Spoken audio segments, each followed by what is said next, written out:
How do we end up here? How do we get so far? 'Cause my key to your door doesn't seem to be working no more. How do we end up here? How do we get so far? Hey guys, it's Noah.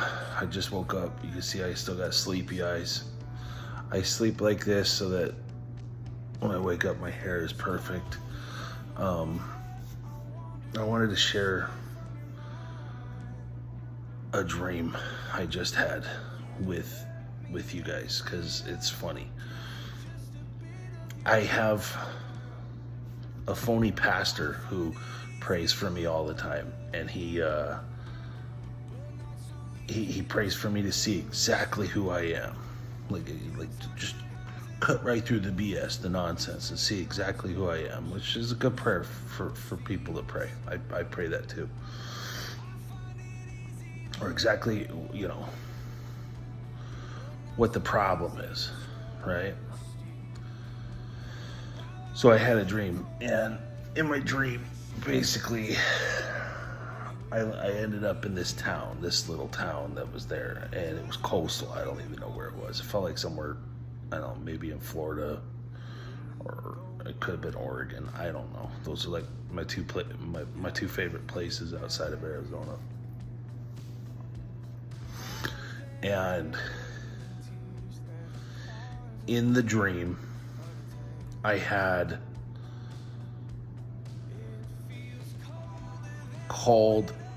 when I was a kid, I had this red line bike, this black. I raced BMX when I was a little guy, and then my dad bought me this real nice red line bikes. I always had real nice. We didn't have a lot of money when I was little, but my dad and my grandparents always worked real hard so that I would have like a nice bike or a nice motorcycle. I always had that. That was like my favorite thing to do. And I had this red line bike. And when I was like 11 years old, we lived in Prescott. We hit a brick wall. We hit like a stonemason wall. This girl did. She was riding my bike and she flew off and hit the cactus. And she had cactus like stuck in her arm and everything else. And my bike, the frame, the fork bent like that. So in the dream, I called a bike shop, and I was like, oh yeah, it's a real nice bike. I wanted to see what the warranty was on this, right? And it's like, no. And he's like, oh, okay, yeah. So I'm talking to him on the phone, and as I'm there, I'm like looking around this place. I'm like, yeah, I really like this place. This is a nice place, yeah, I could actually live here. This is like a town I really, really like. It's kind of far enough out. It was like a big old army tanker thing that was sitting there like crap, just to keep the peace, Give me a second. All right, sorry about that. So I called the bike shop. And I was getting the warranty information for this bike because I was going to see if I could trade the bike back in. It's been 32 years. I've had that bike since I was like 7 years old or whatever. It's long gone now. I don't know where the bike is anymore, but this was like the thing in the dream to like show me what it is. Yeah, I called on the warranty. If there's still a warranty on it, I'm gonna get the bike. I'm gonna trade it in. Why not, man? Why not? It's not against the rules, right? So the guy was like, he was a real nice guy at the bike shop, and I was talking to him. He's like, oh yeah, here, okay, so here's the number on the bike here. The warranty number. And he's like looking up the number, and I'm like standing outside. Oh, okay, yeah. And I'm looking around, I'm like, yeah, I could live here. And there's like a big old like honey badger like parked in front of the thing, and like half of the grocery stores like blown up because like stuff is just going crazy in the world today. And I'm like, yeah, I like this place, And then he's like, okay, so it would be, you know, like RO95. And if it's not that one, it was first a woman, and she like transferred me to this guy who like works with the warranties for the bike shop or whatever. And if it's not that one, then it's RO999. I was like, oh, okay, RO99. That's cool, man. All right, well, thank you. I appreciate it. You know, and he was real nice on the phone. I had him on speakerphone, though. I was talking to him. I was doing other stuff. And then he started talking to me, like with small talk, with chit chat. And I was like, oh. And he starts, so yeah, hey. And then he's like, he's telling me stuff, and I'm like on speakerphone. I still had him. I'm like, yeah. And I'm kind of half listening, and I'm like, wait, is this guy like trying to, like he needs a friend, you know? And I'm like, oh, I didn't realize I wasn't trying to be a jerk at all. And he's like, I'm like, yeah, okay. And I'm having this conversation with him, and my best friend and my cousin Zach are like sitting like over the way, like a couple feet away, right? And they're kind of doing their own thing. They're kind of listening, but whatever.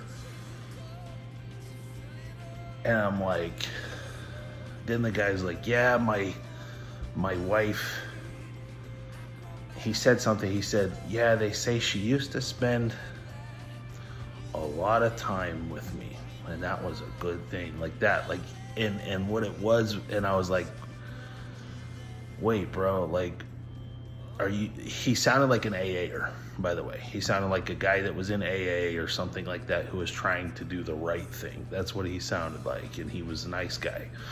And I was like, oh, okay, cool. Like, he's another guy who's trying to walk right, you know? And I was like, oh, yeah, and I'm listening to him. Oh, that's cool, yeah, that's good, man, you know, and just kind of chit-chatting. And then he said that about his wife, and he said, they say, or, you know, she always gave me the attention gave me attention or something like that. Like and it was with contempt in his voice. And like, she always gave me, they say she always gave me full attention or something like that. And I was like, wait, I said, is that you like trying to say something nice about her? And he's like, yeah, like that. And my cousin Matt, or my cousin Zach and Matt started cracking up sitting there. I started laughing like that. And it was on speakerphone. I'm all, stop, you know, like that. Oh, dang it. And I'm like, and I didn't mean to do that. I didn't mean to do that to the guy. I was on the phone. I had him on speakerphone. And he started talking to me like that. It wasn't my fault. I didn't, you know, I wasn't trying to air his dirty laundry or something. He opened up to me, and I was there. I was doing other stuff. And then when I realized that, like, hey, this is, he's trying to have an intimate conversation with the bike customer over the phone, and I call him out on some BS, like, don't do that with your wife. He's like, like, okay, well, I'm gonna get off the phone now. And I'm like, okay, whatever, right? And I hung up the phone. And I woke up, and it was a perfect dream. It was a perfect dream to explain the problem that people have with me. And there's people that have a problem with me on here and in my life, right? And I know where this is coming from. I know the people that this is, and this is their problem with me, is that I don't fit your mold, and that I'm not gonna fit your mold. And I woke up and I started laughing, and I like that guy in the dream, and I like my cousin Zach, and I like my buddy Matt. At least what I remember of him the last time I hung out with him, right? Because they think that kind of stuff is funny. That stuff is funny to dudes who are honest, who tell the truth, and who can let their guard down a little bit. you know. And I woke up and I said, am I like, what am I supposed to be like? Because it was almost like it was to try to correct me, right? That's what it was. It was to try to correct me. Not the dream. The dream wasn't trying to correct me. I woke up and I felt like a spirit that was trying to correct me, like. And then I prayed, and the Lord was like, I said, Lord, I like that guy. I think he's great. I think he's like, that's what I wanted you to say. It was a test. And the test is to reflect and be able to stand and say, I like that guy. How many people can do that? How many people can stand up when they get shown who they are? Most of the time, I remember, 7 years ago, man, if I got shown who I was, it was a punch in the gut. I was like, oh, gosh, I can't believe I'm like that, like everything else, because I had a bunch of stuff that I had to work out. But the stuff that I have to work out today, that's it. He showed me what it was. It was being brutally honest with people and seeing if I could get them to cover the warranty on a 32-year-old bike. That sounds like me. Okay, I'm okay with that guy. Like, if you're not okay with that guy, that's your problem. If you open up with a guy at the bike store on the phone and he says something you might not like, that's your problem. That's not my problem. You own that, right? And this is the point, guys. You can love people.